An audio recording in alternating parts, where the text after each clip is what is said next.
do that paperwork, you put it in my box, I'll enter everything. If that star's there, I know it's a new person, so I submit the whole profile. If you don't know they're new, don't even worry about the star. Just I see the star and I'm like, oh, I love it. Um, and then if they want to follow up, the advocate that responded is the one who follows up most of the time. Checked in, I followed up, and the survivor's like, I need mental health services, or they'll say, I'm really scared for court. Do you have any services? And we'll do. And then we have a start check. So in the daily log, there's a tab that says SARP NFS tracker. So sometimes Helpline will enter that for you, and it's really helpful. But just go in and check, and if they haven't, there's a list of information I'll need. Time you got there, time you left, did you get consent, did you get the badge, which doesn't seem significant, but if we're not handing them out, they're not seeing what we're using them, they'll take the money away. Um, yeah, put everything in there, update the tracker, and that's pretty much out of your hands at that point. It's just kind of a really like one and done process for calls. And then in those folders, there's a SARP checklist. So if you forget something, you're like, I don't even know what I'm supposed to do. There's checklists in there that you can reference. So yes, so that's a new one. It's not a new one. It should have been happening, and it's not happening. So there's files. This guy. Um, Probably don't need to go over this early, but this is everything that you'll need. I have one, and I just take it. I always have one in my work bag, or I put it somewhere safe in my car. Hi, how are you doing today? Oh, you guys want to take a break? Break? Yep. What's up? On the tracker, there's a um, advocate that's scheduled, and then the advocate that responded, because I want to make sure that they get the stipend if they respond. And then we have a master calendar to kind of back up who was having a hard time because someone wasn't going to their shifts regularly when they were called. But it was hard to prove that she wasn't showing up because the calendar gets changed if someone switched their shift or whatever, or they get taken off. So it was hard to, yeah, try to figure it out.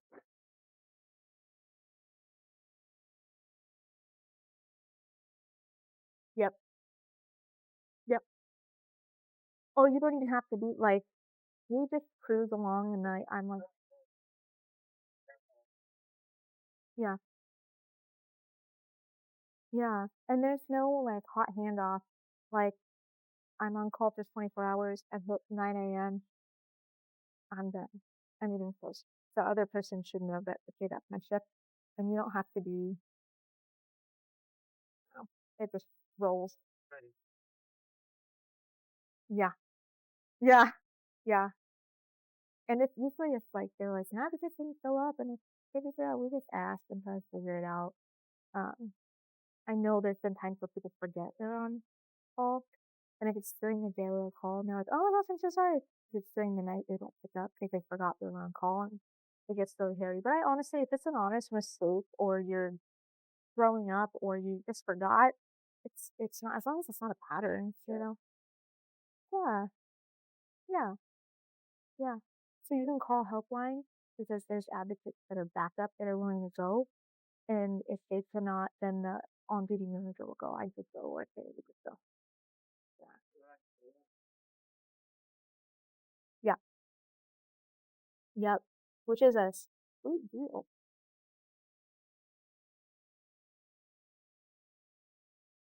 Yeah, I would look at there's a master calendar each month. It's in the calendar under SA, and then there's a folder for calendars. You can look there, but I look in the daily log because it's something changes. The daily log is like the hub for everything. Um, yeah, there's something else. There's another spot there, but everything you'll need is in that daily log. Um, just a little bit that. And, yeah. Okay. Survey. Previously, you did survey. You were on paper, just to track the program for funding. It's really tricky because we don't give the surveys to the survivor. It's super insensitive. So the surveys are done by the advocates, and I switched it to virtual. So on the calendar, there's a link that you can go through and just fill out, like, this is my name, this is when I went. You don't have to put your name if you want it to be anonymous, that's okay. Um, it just asks, did you get consent? Did they get a bag? Um, did you respond in person? And like a spot for telling how it went, or like did you feel good about it? And then any suggestions, or this didn't work for me, maybe we could talk about it. That's that's what it's for. It's really, honestly, it has to be on paper or has to be tracked for finances and for grants and stuff. Um, what was I gonna say? About that? It'll come back to me or not. Society strategy. Okay, so basically, if you guys want, we've been talking about it a lot. Usually, I'll have a guest speaker come in who's been going on calls for a while. Everyone's perspective is different. Everyone's experiences are different. So I just usually open it up for questions to hear from, if I'm understanding her perspective. And these are just some ideas of what you might want to know. So if you guys have any questions, Devin goes on calls, I go on calls. If anything pops up for you guys, yeah.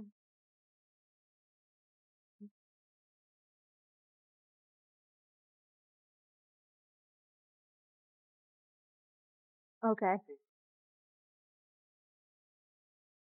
Yeah. Yeah. Yeah.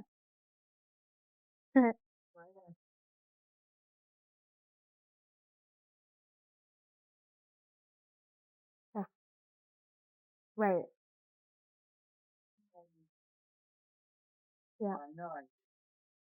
Right. Yeah. I am not having a lot. We'll see. That's a cousin. He's an anomaly.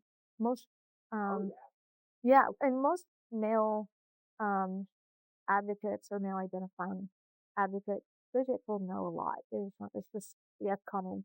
Kevin doesn't get told no a lot. I don't know why. But, cause of it.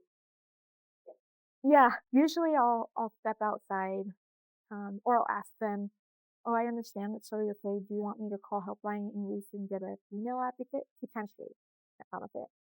Sometimes they'll say yeah, sometimes they'll say no. I don't look at whether or not you get consent because I know that comes up a lot. I wish we could send specific advocates to specific, like if we know it's a male survivor, they're probably gonna want maybe send a male advocate or vice versa. Um, you don't see that. So yeah, I don't look at like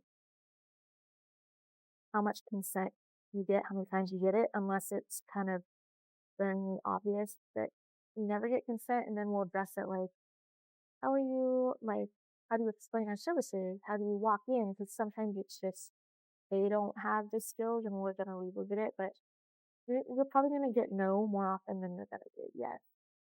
Yeah. Let's see. If you want to chime in on anything.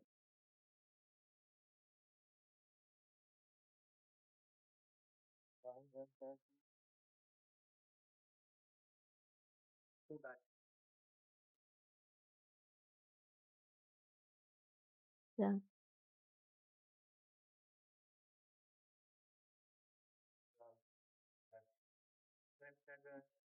Mm, yeah. Can't run them all. Yeah. And then nurses being challenging, they usually are. Not the FNEs. They're wonderful. They're sensitive. They know what they're doing and they know if an addict. Nurses at the hospital, I think part of it is that they're super busy. I also think part of it is that they don't understand because you have to have special training to be an FNE. It's so personal and so invasive and so it's just so much that they aren't necessarily being trauma-informed, even though they always be trauma-informed. Um, you Not my problem. Yeah, not my patient. Yeah. Yeah. Yeah. Oh, let me know about that. Yeah. Sometimes there's some really great charge nurses who kind of oversee the floor for the night, and they'll pop in every once in a while. There's one, it's a male charge nurse, and I've seen him quite a few times pop in the rooms and say, "Hey, you want me to get you some water, some juice?" Like, it's really not common there, but he's really wonderful. And there's a couple other nurses that are too. But more often than not, you're having to advocate for proper, like, for sure. Hmm. Yep. Yep. Yeah. For sure. And I do kind of get the vibe that we're kind of a distraction to them. We're wonderful for survivors, but like we're in that room and it's small. I've got the feeling that like I've heard like, who's that? Oh, it's just the advocate. Like that's kind of crummy, but we're there to do our job. Um, hmm. Hmm. Yeah, yeah, yeah, yeah. Um, the Sometimes they'll want you in during the exam if they want that and you're comfortable, great. If you're not comfortable doing that, you can either let them know, like, I'd really love to, but I don't feel comfortable. Most of the time, there's like a seat and you're not really saying anything. But again, if you don't feel comfortable, don't. I want you trying to come in because they're like, I need help, I need support to do the best that we can. Maybe ask the FNE, all right, cool, where can I sit that it's not going to be too, like, involved? Yeah. Hmm. Yeah. Um, so you think they're there that long where they're being admitted? Like, you still need, like, that you've kind of gone through everything. How are you feeling about this? And then he's like, I feel pretty good. You can go. If they're admitted, I've had one who had been admitted for a couple days. She is houseless and she had a fit and she somehow made it out. Yeah, it's really bad. So she was in the ICU and I had to get gowned up to go in and see her.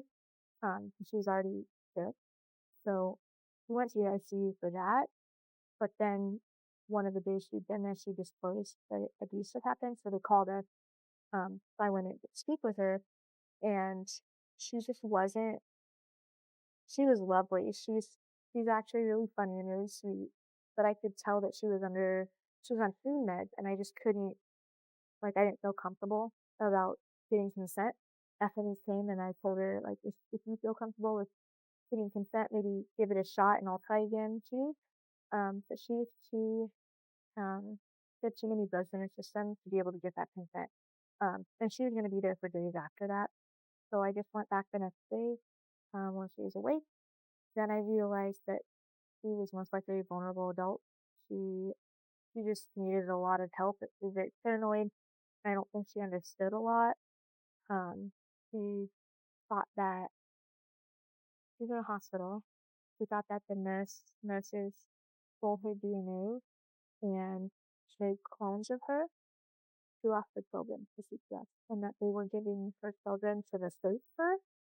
And she genuinely believed these things. She said the CIA is after her.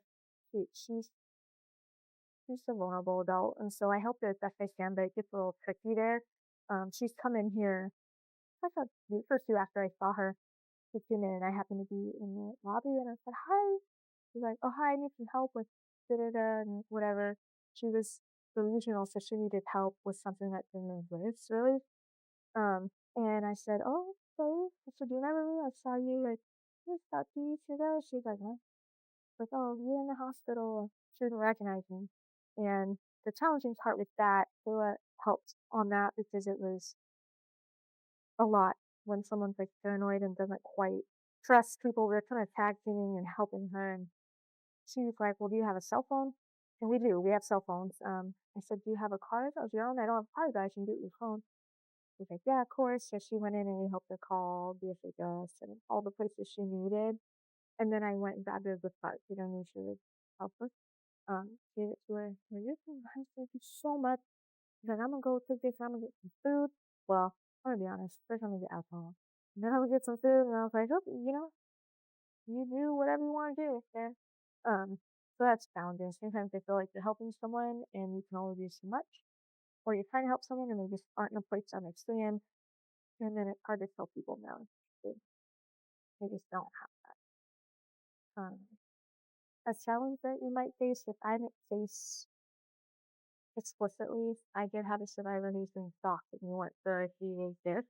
Um, is the abuser is the husband and they're with their wife explaining away what had happened or making sure she doesn't say anything. Sometimes they're waiting out. We can ask them to step out. The nurse can ask them to step out. They have every right to do that to see if she wants to talk to us. Usually, I would say that they probably don't. Um, yeah. Um, and we do have the ability to refer consent. The hospital can call law enforcement and ask them to leave, and then take a statement from her and see if they can't help in any way. But it gets hairy like that sometimes. Um, I don't know. Nothing, no one visits ever the same. It's really challenging. You just have to trust the jet and um, let them speak for the most part. If they're asking you questions, just give them the information you have and support, but don't tell them what to do. Or, in my opinion, I'd do this. If it were me, I would do this. You can't do that. Even if you feel like it would help them. But, yeah. And it's also, oh, go ahead. Yeah, so if you need a hotel, um, there's tabs getting from the sitter. You guys have the ability, you could be, you probably don't know how yet, but you can call tab. Yeah, and they, get them home to get them to a safe place. If you need a hotel room, you call the on-call manager, and they'll set one up, and they'll probably ask you what area, do they need an alias, any pets, any children, and we'll just set it all up. Um,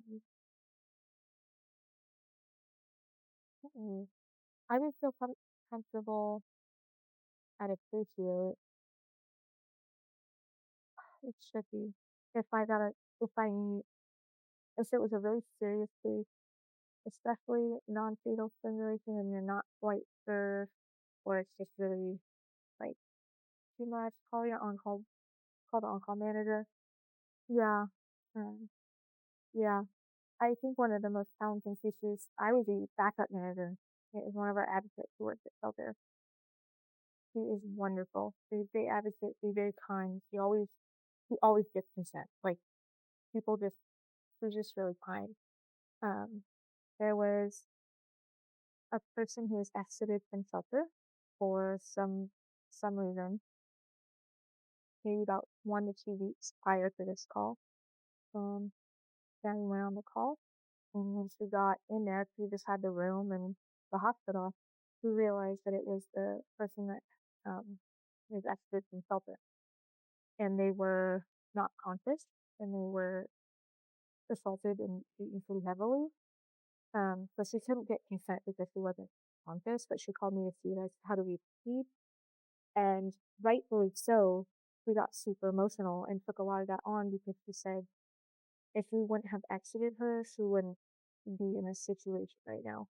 And so sometimes that's what you get to, like just helping calm people around, looking for guidance. Um, that's just hard, like things like that happen to it. It's really hard and it's pretty easy to blame yourself. Try not to do that. It's not, it won't just good me. Yeah. You can always, like, literally any point of the day, whenever this question will come up and be like, what the heck do I do with this?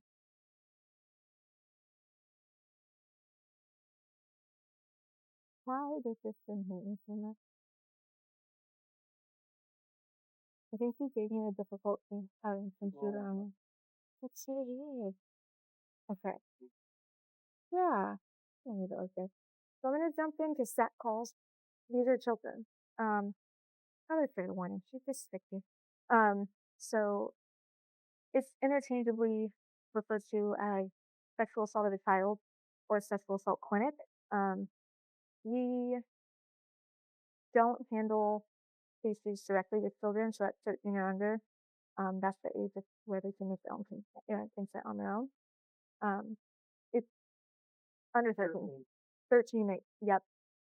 Which is also another thing. If you respond to a set call and it's a 13-year-old, 14-year-old, and their parents are there, you do inform them. Start with parents of, the over the 13 and older, so they can make their own decisions. Um, if they agree with you and they're testing you and they're following your guidance, that's wonderful. If they say no, I don't want to do that, we have to accept that. If you don't want me here, the survivor wants me there, I'm not leaving. um, so that gets tricky. But this is for under 13. It's really complex and intricate when a child is assaulted. Um, it takes a lot of special treatment and handling and a lot of different education. So it's not that we don't serve that population, but we do serve them in referral. So we'll send them to Monarch, which I think I talked about. There's just certain ways you need to handle them in if they're telling you information and try not to lead them anywhere. It just gets really tricky. So that's why we send them there. Chat calls that come in are usually scheduled. They'll get discharged from the hospital and they'll make an appointment with Monarch pretty quickly after that. Sometimes they're at the hospital and you go and you realize they're a child and they're like, "Here's your referral." But you get a call, Monarch says, "Hey, we have something on Wednesday on child and their mother. Can you come in and support?" I usually go on those just because it's a lot and most people can't handle like a child in that situation. It's really hard for them. But if you're ever like, "Hey, I want to go on site or hey, that's no problem. I just take them on because I feel like it's hard and I don't want to put that on anyone. Um, Most of the time in those calls, you're speaking with a parent and a social worker, and you're explaining. I usually explain like this is SafePlace and this is what we do.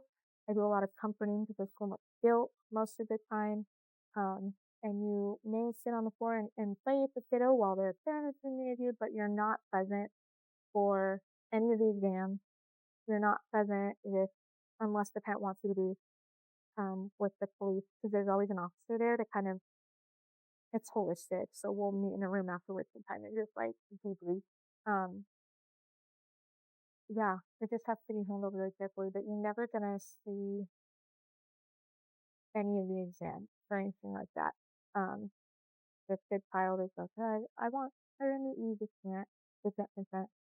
Um, I got on the floor and played cards with kiddos while they waited, and I stayed with parents while I waited for an exam. The last one I went to, it was a mom and her daughter who was feeling super guilty, and I explained to her a little bit about how she's like, sometimes not the other. So I just explained to her how kids they just do that. That's how memory works. It's not, the best you can do is support them. And she's very knowledgeable mom, and she's doing everything any mom could be during that period of time. But I don't think she believes that and recognized that. Um, I didn't talk much during that appointment, but when we got out of the building, I could see that she was ready to cry. And so I just supported her in that moment. And I think it was super helpful because I just tried to reinforce that she is doing all the right things and that she is a great mom. She cried even more, but then said this. So that's mostly what it is. So assault processing is huge, and this is again another reason why we don't necessarily handle it ourselves because it's specific. So if they're experiencing and processing assault, um, it's going to be disclosed differently, especially for children birth, unfortunately, birth to 5. Um, they're still developing heavily their brain. That's why sometimes details will come out in like little blurbs or snippets here and there. And that might continue for a really long time, and they might start making connections as they get older. They might not. Um, it's hard in that way to process you perpetrators because you do not have a timeline, place. It's just kind of unreliable because they're not able to describe everything for you. The other thing that I'll say in that is, oh, it's right here. So children are still developing their feelings, and they know what it means to feel happy, and they can say, "I'm happy, I'm sad, I'm mad." Um, they feel other things, but they can't label it and may not understand where it's coming from. So as they get older and they start to experience life and they can name their emotions and understand their emotions, they start to put the pieces together. And sometimes I feel like trauma doesn't really kick in until then. Um, I don't want to say that they're not a victim when they're a child, but until they're a victim in our eyes, and once they start to understand that that wasn't okay and that shouldn't have happened, that's when we can start intervening. Because if they don't understand that it wasn't okay, this sounds weird. If they don't understand that it wasn't okay, um, when we tell them you were hurt or that shouldn't have happened, that wasn't safe, we're essentially making them a victim in their mind and traumatizing them potentially even more. So best case scenario, and this is what I tell parents, just let them just close as they go. I always give the thank you so much for telling me. Um, I don't prompt like, do you have any more? Um, just let them lead. You don't want to traumatize them even further, and usually it's an accident. So yeah, they just close in different pieces, and once those connections form, they they may put both together, or sometimes children are assaulted and they never put the full picture together, but they know something happened. Their memories are probably skewed and they don't know who it was, but they can tell you where it was. So there's really not much they can do with that legally, but just getting in the support they need. And that's also why we use monarchs, because if a parent brings in this 5-year-old and they don't understand exactly what's happening, they're more equipped to navigate that process very quickly. So SARP Safety is next. Um, if you feel unsafe at any point, just leave. So there's no saying that you can leave the room, you can walk away from the situation, or you can leave the hospital. But this you can watch it because we want to make sure that you guys are safe and that when you go into a room, you don't feel if our safety is compromised, that you feel like you need to stay there for them. I'd rather you leave, or go out and get some air and kind of process before you stay. If you leave, just call helpline and let them know, like, this is not safe, I'm gonna go. There's no issue in that. I have had someone go out and they left because they were uncomfortable because the survivor was crashing into them, was literally knocking things over. He's like, it's not safe, I'm gonna go.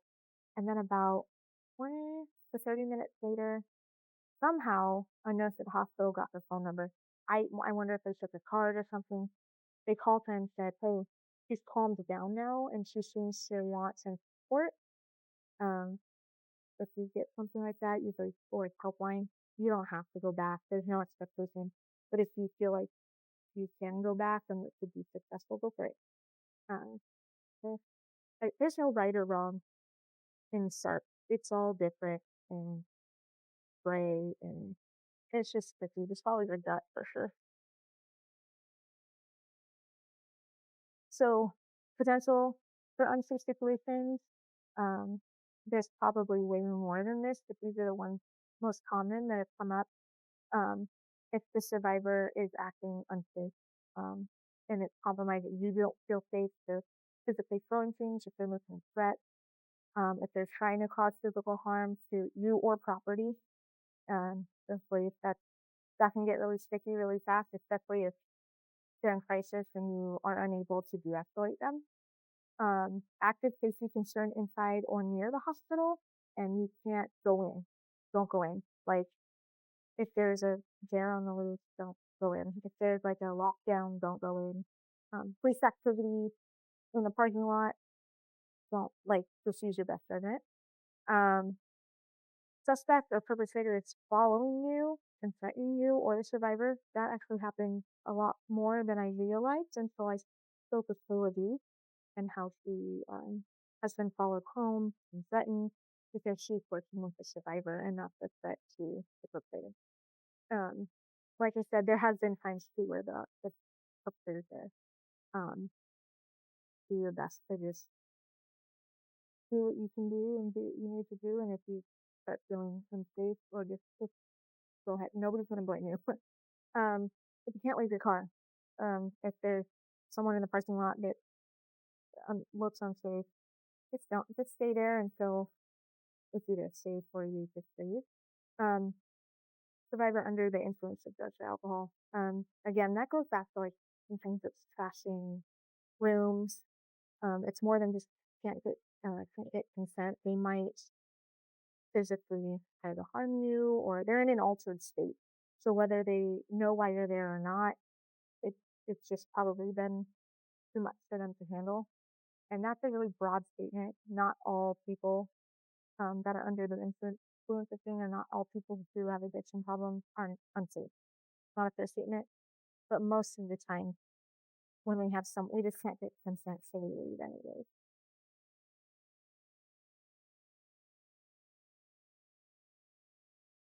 Mhm.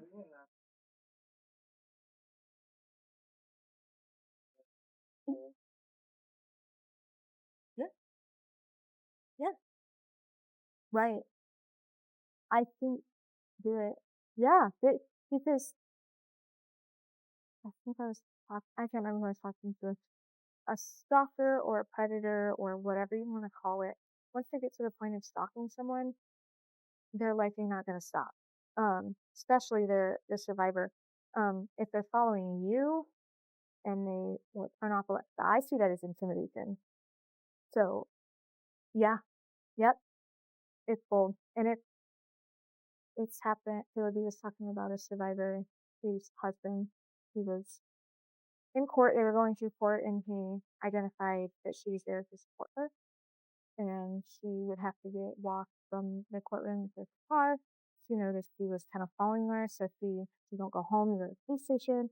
You can call 911 and say this is what happened and this is what's going on. You get a description of the car, stuff like that. Um, and so and that's why I put a slide in here to talk about um,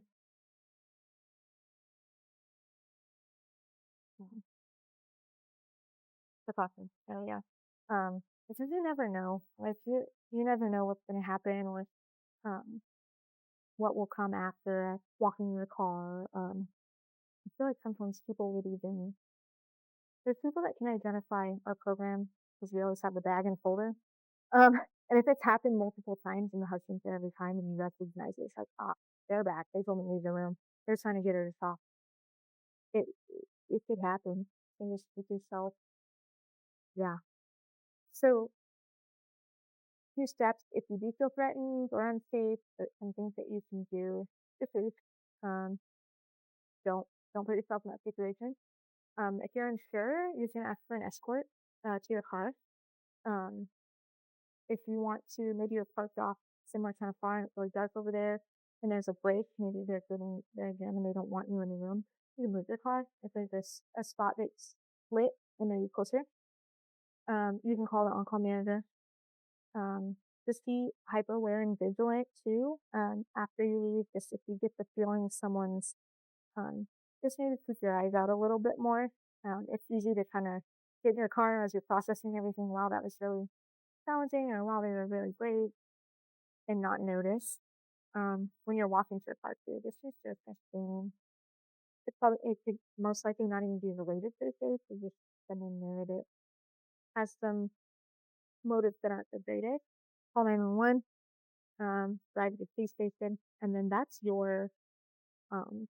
your prerogative if you want to do that. I think the only thing I would say is give Matthew a heads up. Um, for the like if they still don't want to talk to you or something like that.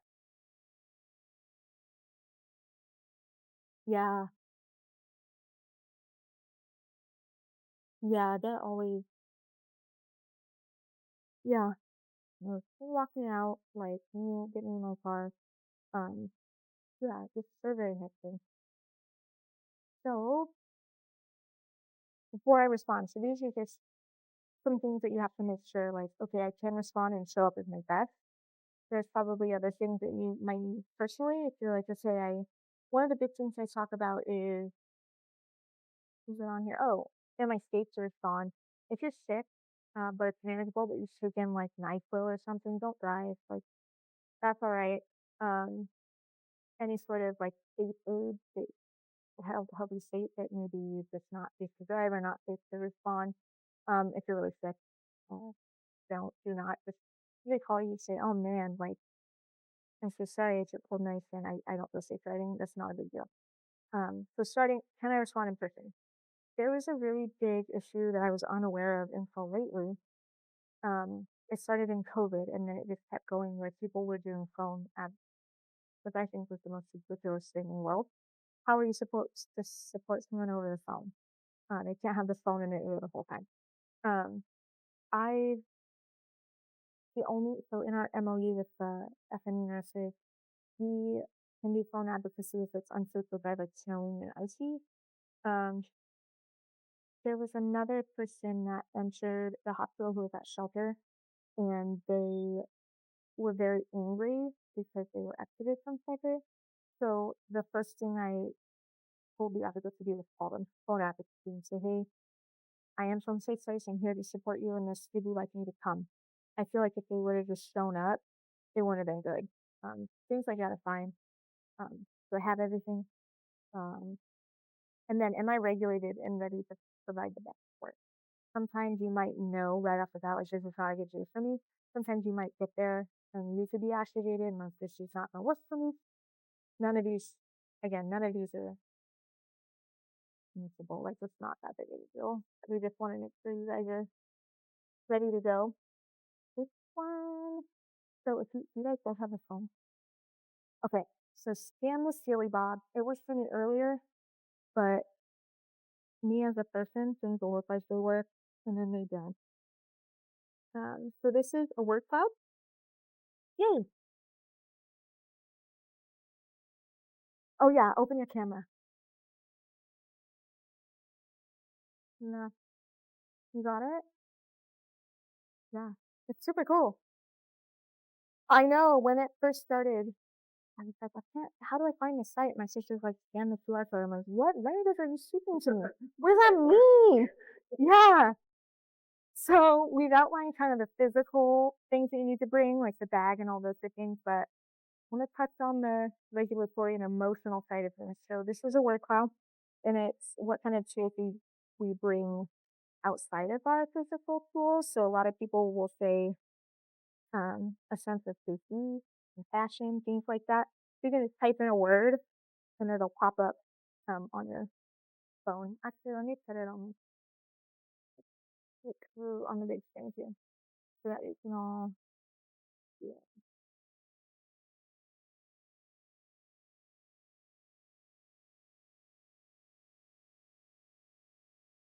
Like it'll bring new things to them, but just having someone physically there for them is important. Um, yeah.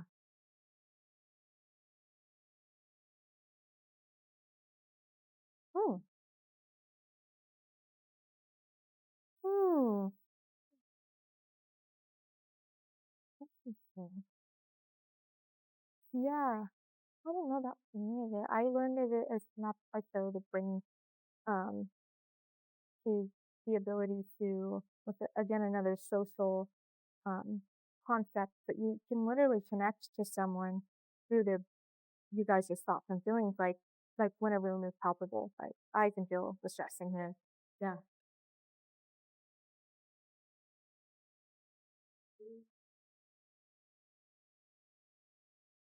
yeah,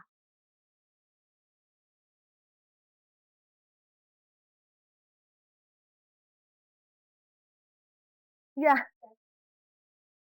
yeah. Yeah, if you don't, it's everywhere, but you're not sure what the neuroeffect is for them to do that. Yeah, it's a literal thing. If someone gets the hiccups, someone else will get the hiccups. Another example I thought of was, and I've heard this when you're driving in the car and you feel like someone's looking at you at a stoplight and you look over and someone is looking at you, which is always awkward. Um, or one of my professors used the example of birds in a flock flying. How do they know how to all turn at once? There's connection there. And so showing up for this person and showing up calm and regulated does a whole lot more for them than you may even realize. Um, just having someone there for them is a huge thing. That huge thing. And I think, yeah, yeah. I think there's been times where you show up to a call and it's just the survivor. There's no family, there's no friends, there's no anybody. And sometimes that's because they couldn't get a hold of them. Sometimes that's because he doesn't have anyone. Um, so just being there. What was the one I was gonna? Oh, just a lot of validation. Um, and calm. Just be a source of these grounding for them. I guess it may not always work. Um, but I think validating someone and allowing them that space to process is powerful. It's not. That's like you just don't have to see. Let me just put you on hold so you can process it good. Like it's just weird.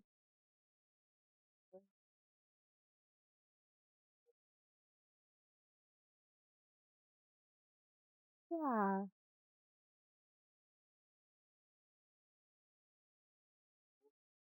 yeah,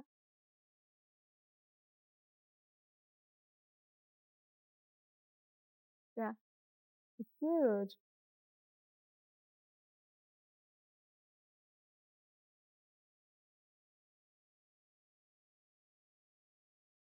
Yeah, yeah, yeah. Connecting with people. Like you have to be open to that connection too. Yeah, yeah. It is. And especially like it's just little strangers when you're showing up and you're telling them like it's gonna be okay or how can I help you? That's so powerful. And it's, yeah, yeah, yep, yeah. Good to see a video what oh it almost made me cry. I cry about everything. It was a Ring doorbell camera and there was a woman sitting on her porch with hyperventilating and bawling. She was just told that her mom died and she could not calm herself down. And she was struggling to breathe, like she could hear on the camera, like having such shallow back breath. And one of her neighbors who I just didn't know her very well, they were walking down the street and saw her and he just went over and hugged her and she cried and right before that he's like, are you okay? She was like, you need to fucking calm down. And he just sat with her and it was amazing how settled she got. Obviously, she was not okay, but she was able to catch her breath a little bit. Um, and yeah, a complete stranger offering compassion with no strings attached to it either. It's just super powerful. Social creatures, as you are, quite amazing and also complicated, but mostly amazing. Yeah. Um, I'm hoping that wrap it up early so you guys can do your helpline things. In helpline, I feel even with SARP calls, it's always different. So it seems like a good baseline, but that, yeah. Medical concerns and aftercare. We don't often see any of this.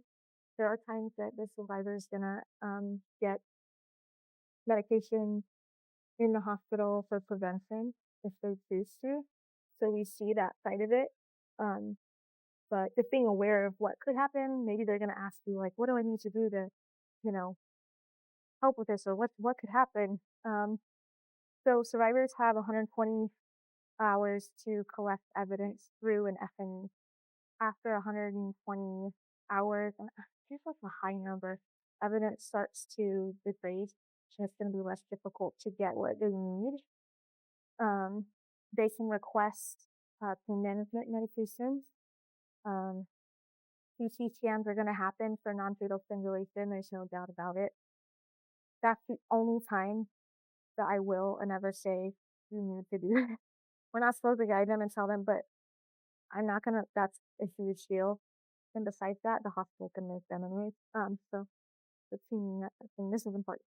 Um, they may be offered contraceptives if they're unsure.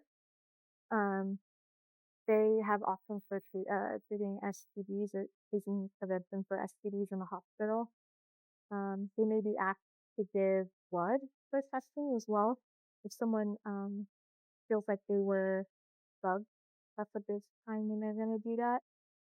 If someone's, I would think if someone's pregnant, they have to be more cautious about what's going on in their body. Um, they may be asked to participate in a pregnancy test. They can say no to all of these things, but it's all you might be surprised what they need or would like for you. And then they might do additional testing and processes. Sometimes people come in for assault and they have other medical concerns, other things going on. We don't touch that. Like we're there to advocate for the assault. We can't. Do you think I should take these antibiotics? Like, well, what is your heart value? This kind of stuff for you. I'm here to help with this issue, but not. Um, yeah, that's that kind of quick overview of that. Um, Again, we don't do much with that at all. I have had a follow-up call where I called when they asked about how long was I supposed to take this. And like, I think it's on your label, check it out. If not, you could call the doctor back in the hospital back in the. Oh, so FNE, we'll go through this quick.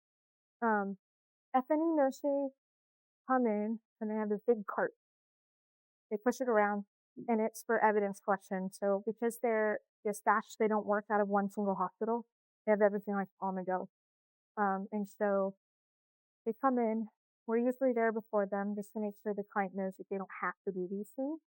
And a lot of what they're going to do, they will take, if you bring them in, or if there's arrangements to go to your home, they'll take shoot um, stuff in your home where there might be evidence, they'll take those things. Um, this is a lot. I'm just going to kind of use our, yeah, yeah, yeah.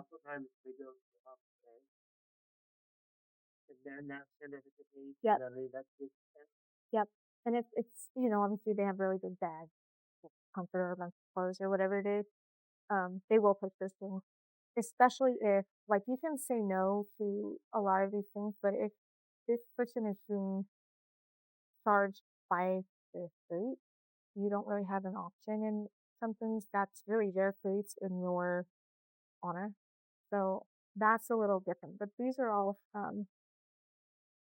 probably like domestic cases or the state's not going to press charges potentially, but it's good to have this done if they are to charge, things like that.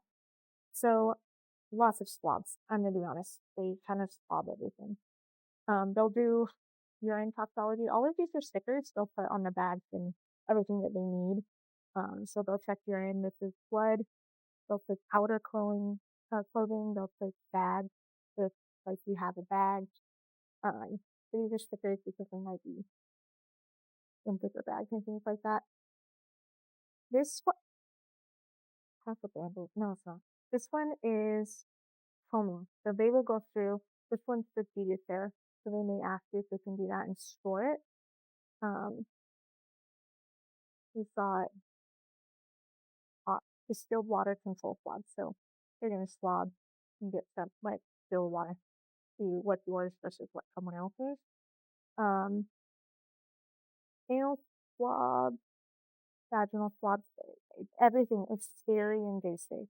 This is skin swab, so they'll kind of in places where you think it'd be, and also if there's like marks on you that might request something that they should use.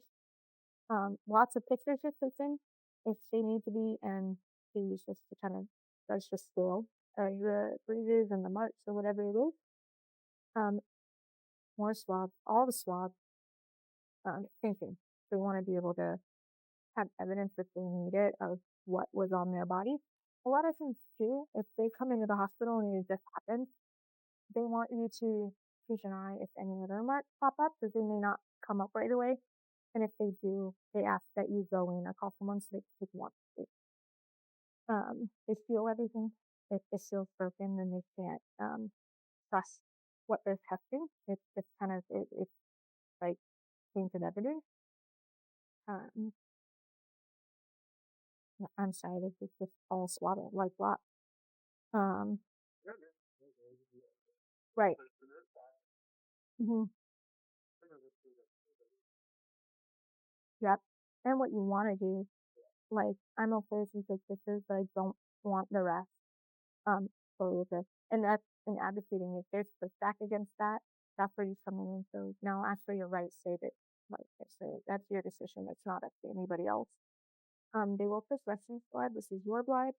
Um, so if there's any other having to put like blood on you or whatever it is, they can tell who this is and what's what. Fingertip swabs, those are big and under the nails. Yeah, especially if you're like physically fighting it off, like you're gonna have stuff under your nails or um, somewhere on your hands most likely. Um, Debris on skin, so fibers, like something, hair, whatever it is, you're gonna see if that's helpful. I'm flying, I'm sorry. Um, face debris, just gathering everything they can. Um, and undergarment is usually a good one. Everything sealed, so you take it and you package it. And I don't think they transport it. I think the officers always come to the hospital and grab it because that would be sooner hands and sanitation. So they'll come and grab it. The cool thing, although it's never cool to have to do these exams, is that you can choose to do this exam, and if you're unsure about it, you don't have to have it tested. They'll take it for you. You'll get a number, and if you decide then if they want to do this, they'll submit it. If you decide I never ever want to do this, it can sit in wherever it sits for a certain amount of time. Doesn't matter. Yeah, it's a long time. Hmm. It's probably I'm gonna have to throw this away. Yeah. Um. Yeah. Right. Yeah. Exactly. And it's even getting the exams. I've had um providers that are like, I'm not sure I want to do that. They take that, even when you get in trouble. Like, I don't know if I want to go down that path. But it's awesome that you can do it and it can go nowhere. But if you choose, okay, change my mind, it's there. So yeah, again, if it is like a big thing, they may put evidence this outside. It could be like for whatever it is. But majority of the time, this is controlled by you. So they'll label the kit, the collected evidence with a number. They won't put names on anything.